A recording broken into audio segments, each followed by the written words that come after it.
Q&A. So if you would be kind enough to hold questions until probably about 15, 20 minutes before we are scheduled to finish, that would be great. I don't know whether we're going to have a runner with a mic, so it may be a case of me simply repeating whatever questions you may have so everybody can hear it. There is one. Oh, okay, great. So, as I was saying, my name is Jana Silverstein. I was probably selected to interview Bradley because I too was an editor in New York at one time. I edited for 10 years at Bantam Spectra, which was Bantam's science fiction and fantasy imprint, and I have edited for licensed IPs, Star Trek, Star Wars, Aliens, Batman, Superman, Mech Warrior. I've kind of been around. And I've been around the Norwescon community for probably 25 years at this point, if not a little more. So some of you may have seen me before. Our guest of honor, Bradley Englert, is the executive editor at Orbit Books and acquires for Orbit, Red Hook, and Run For It, about which we will hear a little bit more later. He has worked with James S.A. Corey, Brent Weeks, John Gwynn, Joe Abercrombie,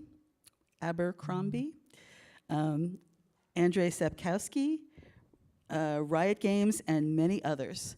I want to welcome you to Norwescon. Welcome to the Great Pacific Northwest. You got us with some terrific weather, so I hope you'll get a chance to at least look out at our horizon because you'll see Mount Rainier, and it's always breathtaking. I am so glad that you're here. I've shared the basics, but I was wondering if you could tell us a little bit more about your background and about you and about Orbit. Yeah, thank you. I'm really happy to be here. So I'm from Kentucky, and I had like no clue what the publishing industry even looked like when I was growing up, but I was just reading fantasy and science fiction all the time and was really excited about it. And so when I was in college, I reached out randomly to John Joseph Adams, who runs Lightspeed and Nightmare magazine, and just sort of asked if he ever did internships, because I was reading so much of the short fiction that he was publishing, and I was really fascinated by it. And he was like, yeah, you can do sort of this online internship with me, and we'll figure it out from there. So John really helped introduce me into the publishing world, and I was doing some like copy editing and just reading slush and things like that for him. And then once I decided I really wanted to get into publishing, I moved to New York, and NYU does sort of like a 6-week summer publishing institute is what they call it, but it's a really good way to sort of just get to New York and learn a little bit about the book publishing industry. So I did that, and then was just sort of like networking and meeting people, and John was really helpful because he sort of knew everyone on the science fiction and fantasy side of things, and was like helping me set up sort of informational interviews to talk with people. So I was kind of just going all over the place, talking to all kinds of different editors and agents, and just learning a lot about the industry. And then my first job was at Nightshade Books, which is sort of an independent science fiction and fantasy press. And I was there for about a year, but I really always wanted to work at Orbit because a lot of the science fiction and fantasy that I was reading was being published by them, and I sort of loved the vision and what they were doing and almost everything that they published. So I started at Orbit in 2016 and have been there about a decade now. So it's been really exciting because I was just fascinated by everything that they were doing, and it's really cool to be a part of that team and sort of work with editors who I think are really talented and authors who are amazing.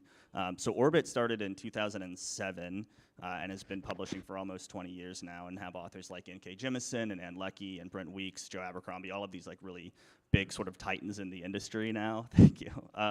So it's been really cool to be at a place that I think pushes the genre forward in a lot of different ways and takes a lot of chances on the books that we publish. Who would you say you're most excited about right now? Who feels to you like the next step, the next wave of the people that you're acquiring and the books that you're publishing? Yeah, so we just had a book published that I published 2 weeks ago. It's called The Book of Fallen Leaves by A.S. Tamaki, and it's a Japanese-inspired epic fantasy, and it's just really cool, big, blockbuster epic fantasy, but in sort of like a non-Western setting, and it seems to have connected really well with readers and reviewers so far, so I'm excited to see how Tamaki's career sort of builds over the next couple of years. That's the one that I'm most excited for from this year, I think. And how did you become acquainted with this person's work? It was from his agent who sent it through to us, and so I work a lot with. There's an Orbit UK imprint, and I work a lot with the editors over there. So there's an editor named James in Orbit UK, and he and I were sort of reading this submission at the same time, and both of us were like, "This is really amazing. We have to publish this." So yeah, it just came in from an agent. We were really excited about it. It's not very common for an American editor to have that kind of relationship with an editor in the UK, and I wonder if you could talk a little bit about that. Yeah, so it's interesting. Orbit UK has been around since, I think, the 70s. I could be wrong. I think they've been around since the early 70s. And actually, our publisher at Orbit US for a number of years was the publisher of both Orbit UK and Orbit US. So we sort of developed this real symbiotic relationship with them where we know all of the editors over there. We share a lot of the projects. We sort of talk back and forth and co-edit things. So we have a really close relationship with Orbit UK, which is different than when I work with sort of other UK editors or when we acquire something that was sort of done in the UK first. But we work really closely with the Orbit UK team. That's really exciting. I never had that opportunity myself. I feel like that must bring a broader perspective on the work that you're seeing.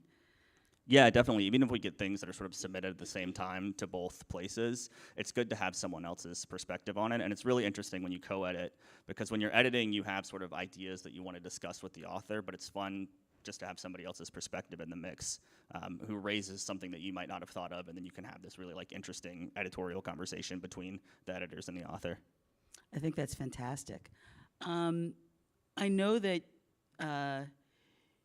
you were talking to me about a new imprint that you're starting called Run For It, and I wonder if you can tell us a little bit about that.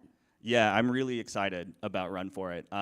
I'm a huge horror fan and have been for a really long time, and it was tricky to get horror published at sort of like the big five scale. I think Nightfire at Tor was one of sort of the first vanguards into it, and there's lots of really cool horror being published sort of across the board, but I wanted to do more and more of it, and we saw recently over the last couple of years this like boom in the horror market, and so it felt like the right time to sort of really push and go for it and acquire things that are like specifically sit on a horror list. And I love sort of every aspect of the genre. So I love stuff that riffs on sort of like tropes from the 80s but puts a fresh perspective on them. I love books that kind of go weird and wacky directions that you would never expect. So Run For It is really going to be our premier destination for everything horror, and we're really committed to acquiring a lot for it. Right now we're publishing 10 to 12 books a year, but I see that ramping up over the next couple of years. So it's cool to have something that's dedicated purely to horror and to be able to support authors who I think are doing like really fantastic work in the space. Which authors would you which authors are you particularly excited about? I have a lot, so I'll limit how many I talk about. But one is this author, Jen Julian, who last year we published a book from her called Red Rabbit Ghost, and this year we have a book called The Winter Folk. The Winter Folk is like if Studio Ghibli met really spooky horror. It's like portal fantasy meets horror. Jen is writing from sort of like an Appalachian perspective and does a really cool like Southern Gothic horror twist on a lot of different narratives that she's telling. Another author that we have, I'm not the editor for, but is named Bitter Corella, who had a book last year called Moonflow and has another book coming out in October or November called Quaint Folk. Bitter's writing from a very specific trans perspective, and also is like their voice is so powerful and specific and does not sort of like shy away from what it wants to say. And that's what I love about horror and work like that, is when someone has like a really clear POV and is not going to be scared to touch on sort of like, in quotes, spiky or like edgy subjects. And then I also work with an author named Andy Marino, who has a book coming out in November called Cold Empty Rooms, and the basic premise is what if a cult took over a haunted house and things go like very badly.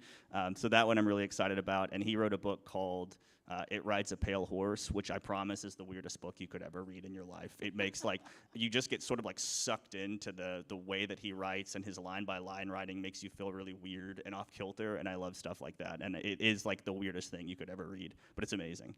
It's exciting to me to hear that you're launching a new horror imprint, because over the years that I've been involved in publishing, I have seen horror, hit the heights with splatterpunk in the 80s and then just kind of become the domain of small presses and so forth. So to hear that Orbit is bringing a new imprint and new voices is really very thrilling. I think that's great. I loved working in horror when I did it. So, so go you. I think that's very exciting. I want to come back to Orbit as a publisher and ask you about, this is going to be a little bit inside baseball, but I am curious about how many editors are working on the line. Do your editors specialize in one thing or another, or are you editing across the board? I wonder if you could talk a little bit about the editorial philosophy. Yeah, so we have 7 acquiring editors at the moment, and the thing with working in a very specific genre space across science fiction, fantasy, and horror is there are people who have specific niches. So there are editors who are better at sort of like romantasy and cozy fantasy than I am, but we have a lot of crossover just because we love so much of the genre. So it's really about the books that come into us from agents and sort of reading them from there and deciding, is this the right fit for my list, or should I like pass this over to another editor? We're actually very collaborative, or if we get something in and we think, you know, this is an epic fantasy that isn't necessarily right for me, but the writing is really good, I'll have another editor take a look at it. So yeah, there's 7 of us doing work across the board, and some of us have specializations, but for the most part, we just all really like the genre and what it represents a lot. So there is a lot of like crossover that happens. And then the editorial work that we all do, it's always different editor to editor, and you develop your own sort of like styles and how you like to work with authors. I like to do mostly a lot of just developmental edits. So what that means is just like the high level stuff, the character work, cutting chapters, how do we pace this scene up, is like the flow of information happening correctly. I don't do as much line by line editing, but that's mostly because all of the authors who I acquire and work with, I think are really phenomenal line by line writers. And so if there's a line that's like confusing or I think could be clarified, I'll go in and help there. But otherwise, I trust them and I like their voice a lot, so I don't want to do too much like tweaking on their actual line work. So for me, it's mostly developmental edits, and that's what I like to do. I just like talking about the story and the characters and how we can like really sort of push their vision to the next level. I think there's this fear that an editor will come in and like 100% change the story or like not be combative in a way, but it's a really friendly, fun relationship, and I've never, if I didn't like the book and the direction that it went, then I wouldn't have acquired it. So anything that I pick up, the goal is always like, how can we make this better, and not how I can make it more like me. Hearing you say that, hearing you talk about it being a friendly relationship, my feeling was always that it should be collaborative, right? There are some editors who sort of take an adversarial approach, and I don't understand that, because you don't acquire a book unless you believe in it, right? The book, my feeling always has been, our job as editors is to help the author bring more of their vision to the page, make it more effective. And I think that's the best way to be an editor, so I have a feeling we see eye to eye on that. Yeah. Do you have support staff, editorial assistants, and that kind of thing? Yes, yeah, we have 3 assistants at the moment, and they'll jump in and co-edit on things. There's also, like, when you're an editor, there's a lot of business that just has to be done that people don't think about. It's not like just sitting and reading all day or sitting and editing all day. You're in a ton of meetings. You're doing all of the like sort of metadata work for the things that appear on Amazon or on bnn.com. So you're talking to your sales team. You're interfacing with all these different things. And so our assistant editors do a lot of reading with us, and they do a lot of co-editing, and then they also sort of help keep the train on the tracks in a lot of different ways, because there's so many pieces to being an editor that you don't really think about until you're like in the middle of it. And that's part of why you have to love a book as much as you really have to love it when you acquire it, because you're going to spend the next year and a half of your life both doing the editing, but then getting so many different teams on board and excited about it, so that when they're selling it to booksellers, when they're pitching it to different teams, when the marketing team is reaching out to influencers or reviewers, they have to be as excited about it as you are, and so you're really at the forefront of getting that passion to spread throughout the team. So yeah, if you're acquiring things that you don't love or believe in, it makes the whole thing kind of complicated, and it's not the best for the book. I would say it's not the best for the book, and it's not the best for you either as an editor, right? I mean, editorial work is so much more than the 8 hours a day that you spend in the office, right? Because you're reading, and you can't do all of that reading during business hours, because you're in marketing meetings and sales meetings and editorial meetings and that kind of thing. So that's one of the reasons I asked about editorial assistants. And support for the editors, because I don't think we get to talk about that very much when we're in a venue like this. It is so much more than just the editing. Yeah. I was wondering if you could talk, we just had our artist guest of honor on the stage, and she talked about her experiences, and I wonder if you can talk a little bit about the relationship you have with your art director, the people who kind of work with editors and writers to decide what goes on the cover of the book. What is your part in that part of this experience? Yeah, Orbit's really lucky where we have a dedicated art team.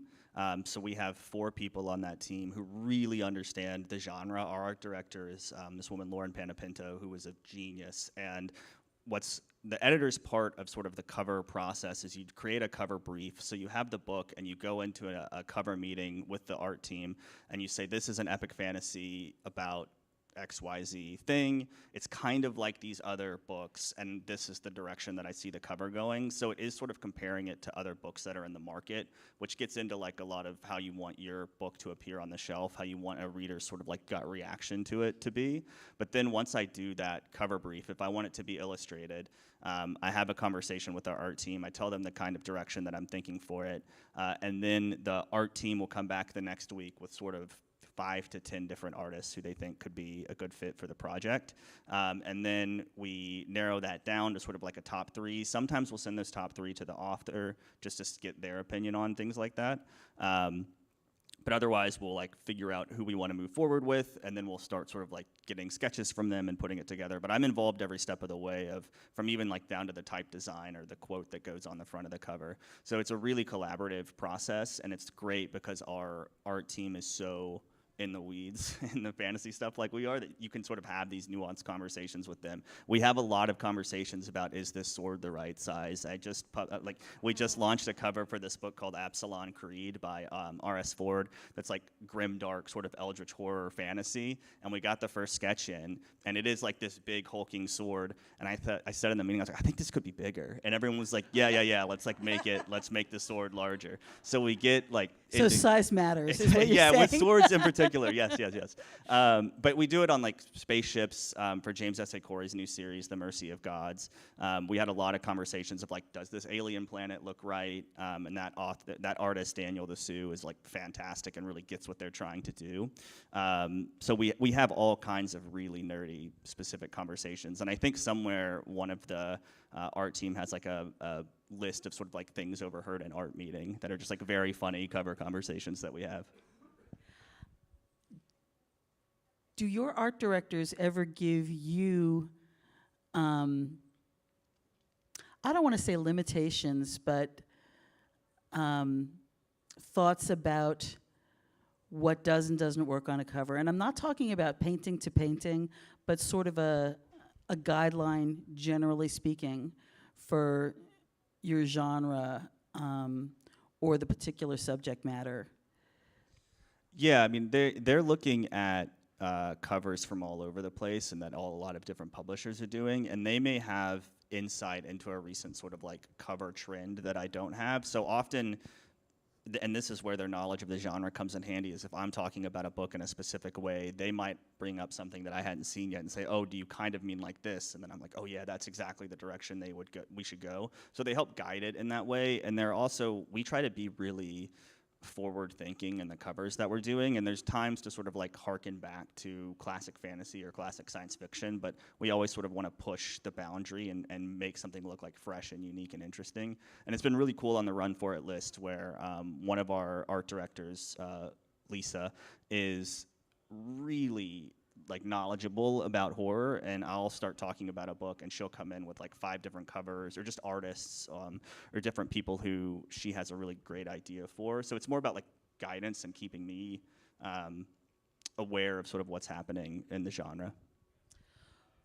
I want to come back to writing and authors and acquisitions. I always told writers, editors always tell writers, don't write to trends. Write what you want to write.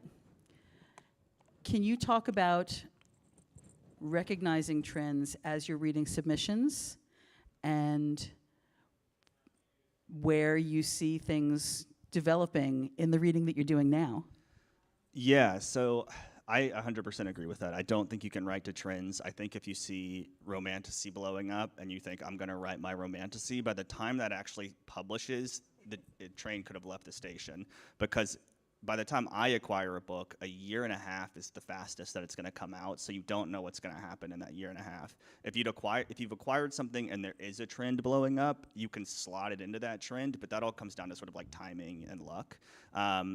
So I always say, and I think you write the best and you tell the best story when it's something you're actually passionate about. I can really tell when someone's trying to sort of like phone it in and hit a specific market, and it's not a story they believe in. I feel like we've all read stories where you're like, this is just sort of paint by numbers, but not something that you really loved and wanted to write. In what I'm reading now, I think we're seeing a lot of, I mean, I'm really in like the horror trenches at the moment, and what we're seeing is just a lot of people taking like different risks and writing weird stuff, but also writing sort of like, there's a lot of like eldritch cosmic horror that's happening, and there's a lot of, I'd compare it to that movie Ready or Not about like high society sort of like causing lots of problems for people. So that's a trend that I'm definitely noticing of like the powerful sort of like hidden elite that are causing problems for everyday people are the two things off the top of my head. Otherwise in fantasy, it is still romantasy, it is still cozy fantasy. I think we're gonna start seeing more epic fantasy, like big, long, just sort of a classic traditional epic fantasy come back around. I feel like there's sort of a hunger for that. I'm waiting for grimdark to come back around. I really love grimdark fantasy. There will be like a moment, and I will seize the moment as soon as people are like, yeah, let's read like gritty, weird grimdark again. So really, I should have dressed to that instead of just books and cats, right? All right, good to know, very important. I saw on the Orbit website that you have a program called Orbit Loot. Yeah. And I wonder if you can talk a little bit about Orbit Loot. Yeah, Orbit Loot is fun. It's just a thing that our marketing team has done, and it's really a way for us to get visibility for a lot of different books that we're doing. So sometimes it'll be like, this is our science fiction bundle for the month, and it'll be like 10 recent science fiction things that we've published. Sometimes it'll focus on a specific author. I think we did one for Adrian Tchaikovsky recently because he had a new book coming out, and he has like dozens of books. So we thought, yeah, let's like put a bundle together for Tchaikovsky fans. So yeah, Orbit Loot's like a marketing thing that we've done. But it's really just a cool way to sort of promote a lot of stuff in our backlist or things that are upcoming that we're excited about.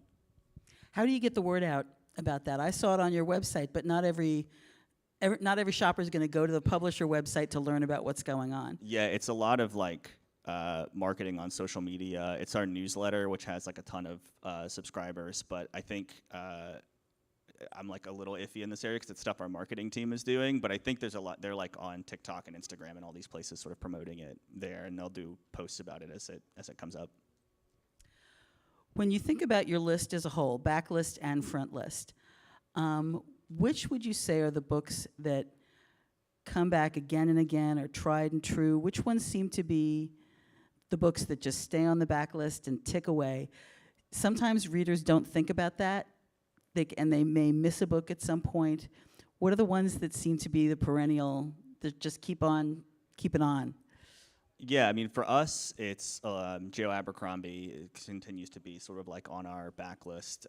James S.A. Corey, N.K. Jemisin, Nora's very often on like the top of our backlist, and Lecky as well. So I think for Orbit, because our backlist it only goes back to 2007, which feels like relatively recent in some ways. I feel like the authors that are really successful on our backlist still feel like front listy in certain ways. So those are the four off the top. Oh, and then I work on the Witcher series as well, and the Witcher is always like a very, that's a really cool series to work on, and that's one that always has like a really strong backlist for obvious reasons, because there's the show and the games, and then the books are amazing themselves. Yeah. I also know that you do some work on some licensed IP, Cyberpunk 2077 and League of Legends Arcane, which I only just became acquainted with through the animated series, which if you haven't seen it, I'm here to tell you it is one of the most beautiful animated shows I have ever seen. And if you are in any way interested in animation, find Arcane. I know that it's still streaming.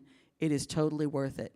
Can you talk a little bit about working with these properties? Yeah, so this was really cool for me. I'll start with Cyberpunk. We had a relationship with CD Projekt Red. Well, first of all, I'm like a huge nerd and I love video games and play video games all the time. So we had a relationship with CD Projekt Red through some stuff that we had done with The Witcher. And when Cyberpunk was coming out, I was kind of bothering them a lot, just saying like, hey guys, is there anything that you want to do in this space? I would love to do like a book in this space because the narrative is so interesting.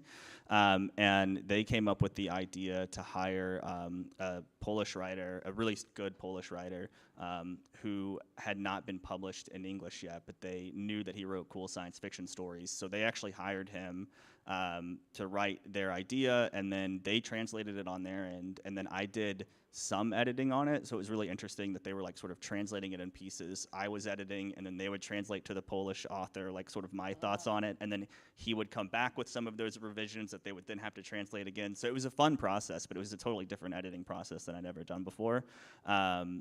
And then for League of Legends, I'm like a huge League of Legends fan. I played the game since like 2009. I got so in the weeds with it where I was watching their competitive League of Legends tournaments, which they have like millions of people go to. I was watching like very specific tournaments in South Korea. So they actually were sort of shopping around an idea for a book that they had around the time Arcane was coming out, and they contacted us, and we set up a meeting, and as soon as we got in the meeting, I was like, I'm the editor for these books. I love everything about the game. I love Arcane. I love all the animation stuff that you're doing. So that was just sort of like my passion, but they were shopping it around, but it was my passion. I was like, you guys have to like come and publish here. So the first book that we did with them was called Ruination, which was just sort of like set in the world of their lore. But the second one was specifically set in Arcane, and if anyone's seen Arcane, it's called Ambessa, and is about like the origin story of one of the villains from Arcane, and that was really fun to work on because we were just sort of like brainstorming ideas for what the book could be, and you're just having these conversations with like really talented storytellers where you're thinking like, I can't believe this is sort of like a meeting that I'm in and an actual conversation that I'm having, and it's so fun.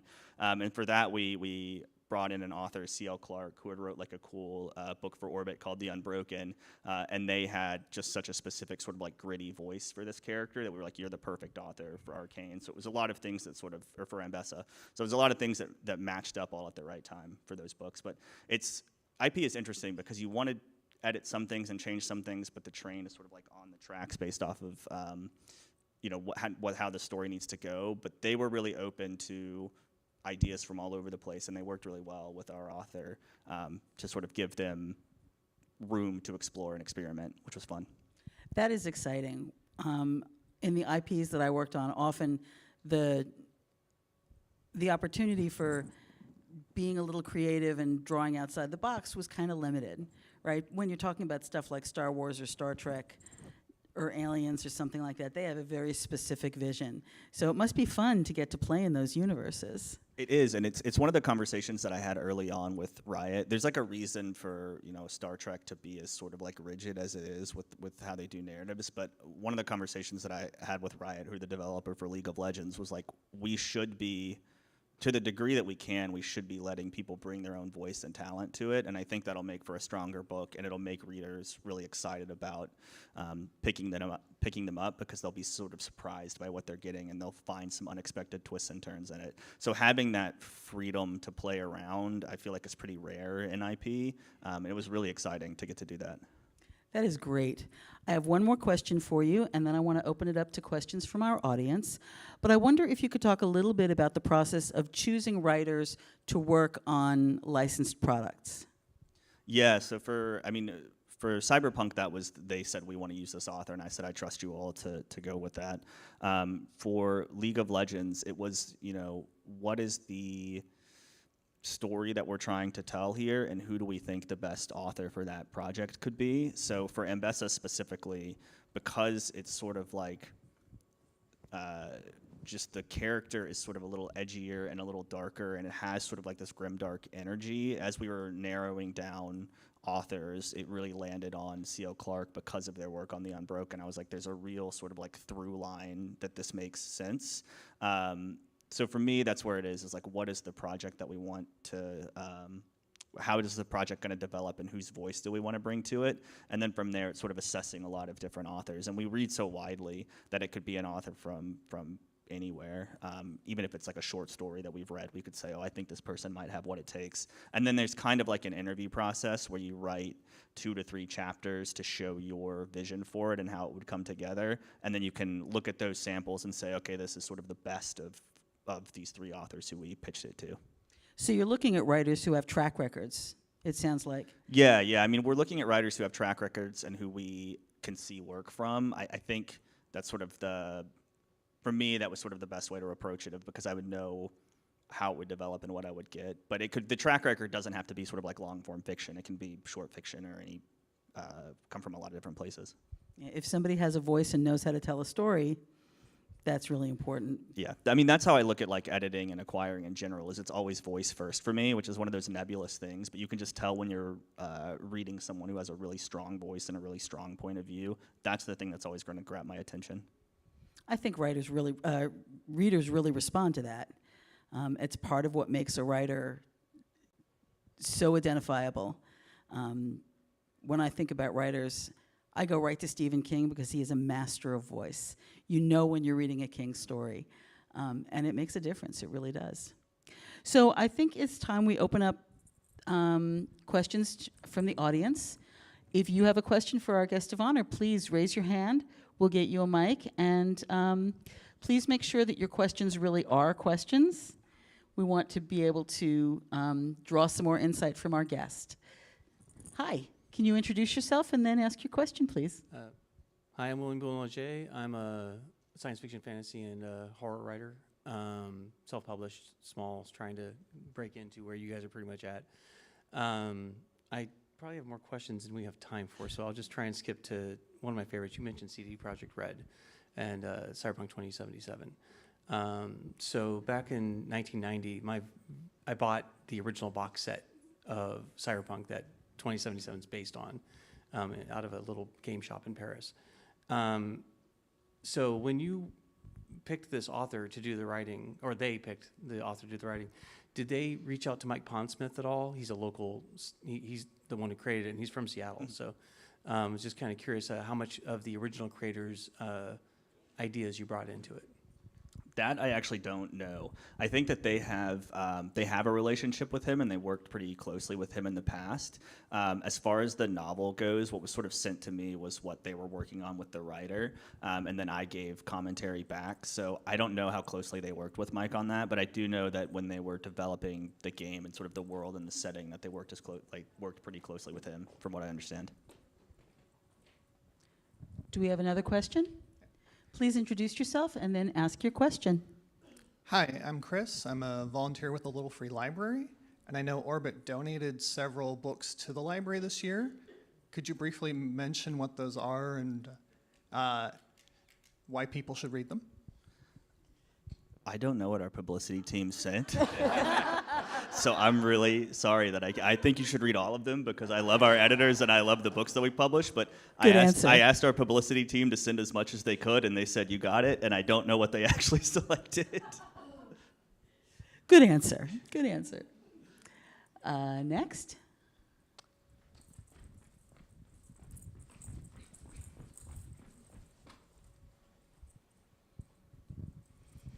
Hi, I'm Kate. I own an indie bookstore in Bremerton, Washington, and we're often told that a book is like an indie opportunity, or like, this will do well in indies. When does that actually come up in the process of editing or thinking about books, and like where you think it's going to do well? Yeah, I mean, it comes up at the acquisition stage. So we have meetings, like when I'm bringing something, so the process is I usually get submitted something by an agent, I read it, I love it. I'll take it to our acquisition meeting, which is all of the editors, our publisher, some people from our marketing team, and we have a conversation around it. And that's about the time that we start talking about like where we see it sitting in the market. And there's certain books that we feel like, you know, this is sort of like a big box fantasy thing. But I think the stuff that I think of as indie is, trying to think of the right way to phrase this, where it's like the quality of their writing is a little, quieter is not the right word, but something that like an indie reader will gravitate towards. And we can tell that really early on in the submission process and when we're reading something for acquisitions. And then there's a couple different meetings that we have with the wider sales team throughout the year. So there's a meeting called Launch where we present all of our upcoming stuff to our sales team, and they have really good insight into who they're selling to. And they'll often say, oh, I read a little bit of this and I think it's a perfect fit for the indies. Then they'll sort of help us narrow down sort of like a top 3 to pitch for the Indie Next list and things like that. So it's kind of organic conversations that happen around specific meetings that we have, but it's definitely, there's a tone to a book and there's sort of a, just the style of their writing that we feel like, oh yeah, this will be a great fit for the indies. Before we go on to our next question, Kate, I wonder if you can tell us what bookstore? Ballast Book Company? That's a great bookstore. I've been there. So everybody, make a point. Go to Ballast. It's definitely great. Hi, what's your name and what's your question? Hi, I'm Kyla Montagny, and I've received a lot of caution from agents about explicitly stating anything as being part of a series. They often recommend standalone with series potential or not mentioning series at all. Would you consider that to be a trend, or is that something you feel is good advice? This is something I totally disagree with. I really understand why agents sort of say that. I think it's different. This is really specific to Orbit and specific to fantasy or science fiction publishing in general.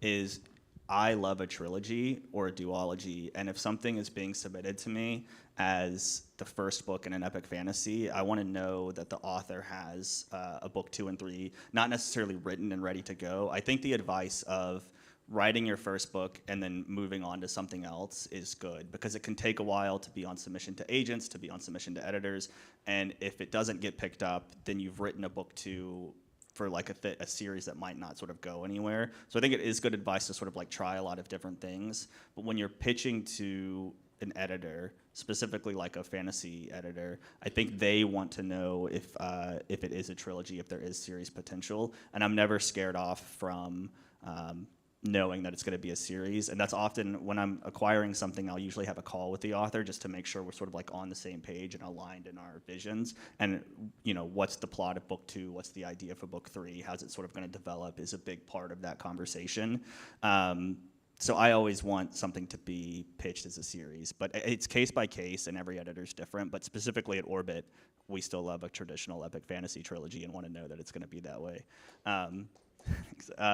Another thing, I think this comes up with advice as well of keeping the word count short. I love a huge book, so I'm never scared away from if it's like, I mean, I would say like 180,000 words for your debut was kind of the max, but I've heard advice of like keep it under 100,000. For epic fantasy, it's got to be like 150. It's got to be big. I want like a big epic fantasy. You need room to develop a world. Exactly, yeah. I think that makes a huge difference. I think generally speaking, the advice, what writers should think about is that the second question every editor will ask after, is this book finished, is what's next? What are you thinking about next? You have to have that career perspective. In the best of all possible worlds, I think an editorial relationship should be geared toward developing the writer and developing their career, right? That's the best of all possible worlds. It's not always possible, but your editor is going to think that way, so you need to think that way too. What's our next question, and who's asking? My name is Melissa Benight. I'm from Federal Way, Washington, and I wanted to ask about AI. I think this is something that a lot of people are very curious about. I've seen AI tools used in ways that I think are very effective, but I've also seen it in ways that I feel are destructive. And I'd like to hear from an insider person, someone who's working in publishing, how has AI so far changed the publishing industry, and how do you see it affecting the future of publishing? Yeah, I mean, I'm not seeing as much of it in because everything I get submitted is vetted by agents for the most part. I haven't seen anything that's like AI written yet. The one thing that Hachette has said and that our company is really committed to is we're not going to publish anything that is like written by AI. I'm like totally uninterested in what a computer thinks and a story that a computer is telling me. So anything that has any AI influence behind it or any AI work in it, we're not going to publish. I think there's probably ways that it can like help in terms of financial grids or like sort of like things where it's like analyzing data. And I think there are publishers that are using it in that way, but it's not coming into the creative processes at all. And I don't think that it will based on the conversations that I've had.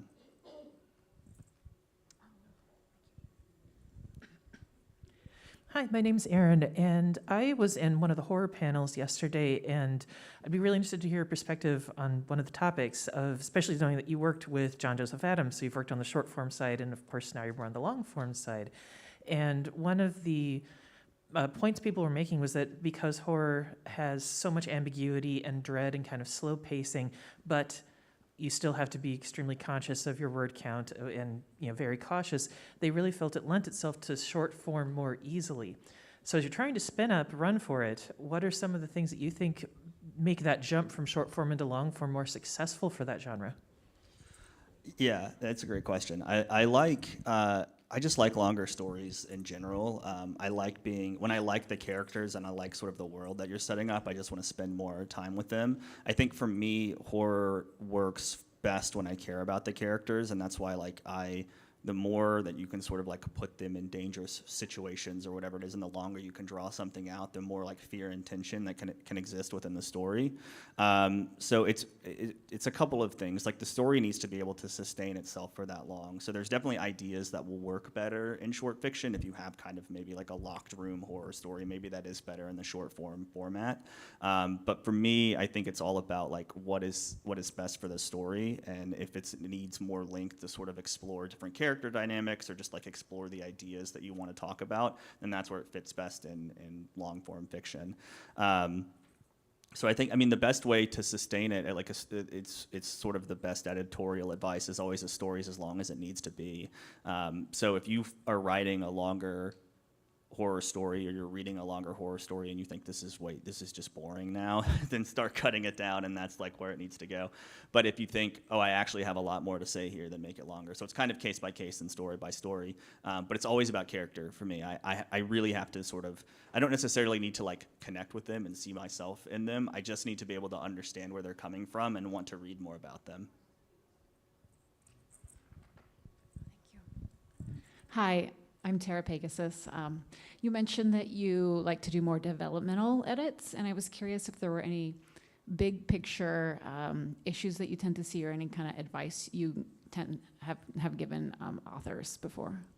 Yeah, I think just like, even though I just said make stories really long, I think also cutting as aggressively as you can is really important. One of the pieces of advice that I was given early on from other editors is look at your final paragraph of your chapter and just cut it.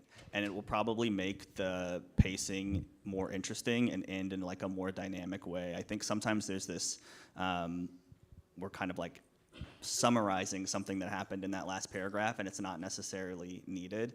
And I think the same thing in dialogue. What's unsaid is often much more interesting than what's said. I think a really good example of this is James S.A. Corey. I think they have like immaculate dialogue, and it's really like a masterclass in how to write strong dialogue. So often if you have your characters sort of having a long back and forth, really look at that scene and think, where can I cut to make sort of heighten the tension in a way, but also make it feel like what they're talking around is interesting for the reader to sort of piece together. So it's just like cut as much as possible and really like make keep the pace up, and make the flow of information interesting. Hello, my name's Grant. I'm a local fantasy author. Question I have for you is, when you think about the body of work that you've edited, what are you hoping, like as a career, that's going to say about your involvement in the genre? That's a great question.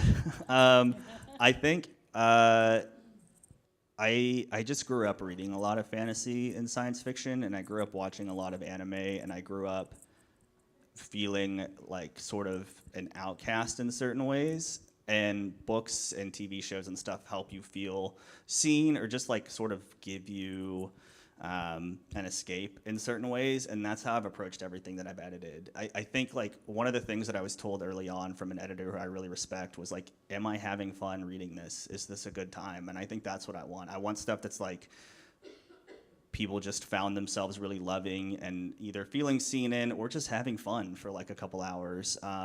That's the sort of stuff that I'm really drawn to, and I think as long as people are like, oh yeah, these books were cool and interesting and kind of gave me some kind of escape, that's the only thing that I'm looking for. I think we have time for 2 more questions, and then we're going to wrap up. This one is just because you've mentioned that although you've looked through the slush that comes to you, that you prefer the vetted from the agent's perspective. Do you have particular agent houses that you prefer to work with?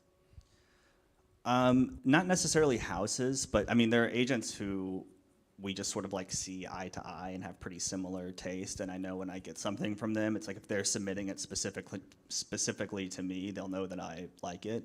I don't really look at almost anything unsolicited.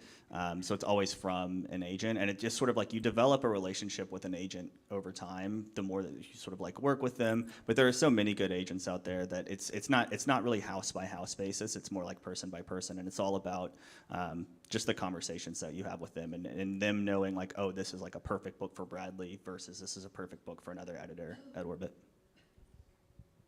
Okay, we have time for one more. If you have any thoughts, now's the time to raise your hand.